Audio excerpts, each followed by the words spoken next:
I don't know if you've heard about this. We haven't talked about it that much over the last few days, but there is a heat wave that is rolling through Colorado this weekend. I feel like I can already feel it now on the desk. It's been said that these are really good stress tests, though, for women's cardiovascular systems, oftentimes hitting women harder than men. So breaking this down with us today is 9 News medical expert Dr. Payal Kohli. Lucky us girls, once again, something else we got to contend. Something special for you. Every time. What's the scientific evidence here for men versus women with really big high heat? They have looked at this a number of studies in Europe, and they found a 56% higher risk of heat-related death in women as compared to men. But what's really interesting here is if you break it down, it really varies by age. So it's pretty much about the same. In fact, men can even be higher when they're younger. But when you think about women over the age of 65, definitely over the age of 85, that's when you really start to see a significant increase. So it's really our older women that we worry about the most. But across the spectrum, we think that women can't tolerate heat as much as men, and there's biological reasons for that. Right, so you think it, and there's evidence to back it up. So how do we have to treat the heat differently?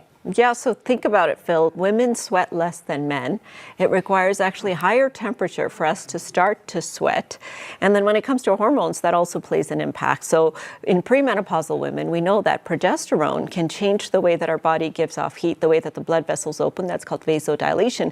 So there are phases of our menstrual cycle called the luteal phase where we actually don't give off as much heat. We can be more prone to getting warmer. And then women have more fat on their body compared to their mass, and they carry it differently.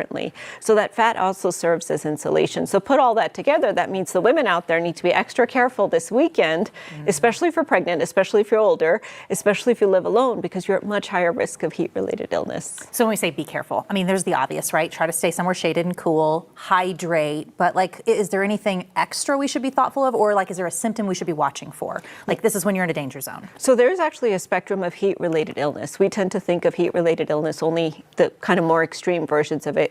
Whether you talk about heat stroke, heat exhaustion, those are the two sort of more severe forms. But even in its mild form, where it starts to give you headaches, make you a little more tired, make you feel like you're dragging, sometimes some people will even get a heat rash. These are all things to start to watch out for, that you're starting to have some signs of heat-related illness. Now, I do want to emphasize the hydration.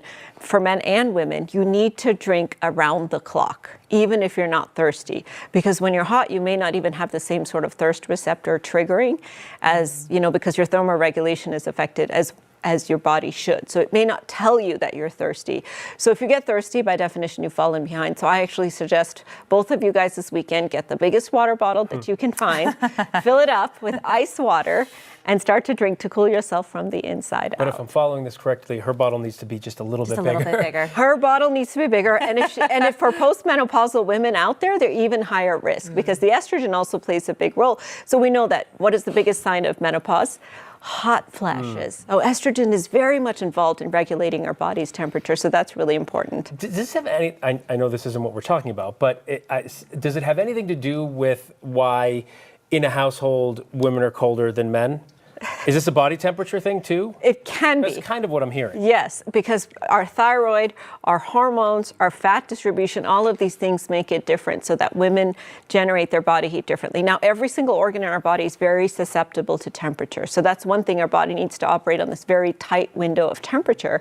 And the way that we cool ourselves, we have a little gland in our brain that's sort of the thermostat. And then our sweating mechanism is the air vents. So that's how I want you to think about it. So the thermostat triggers the air vents to open up and sweating. But if we can't sweat as much or we can't conserve heat as much by closing the vents, that's part of the reasons we're more sensitive to temperature. Settling marital arguments across Colorado.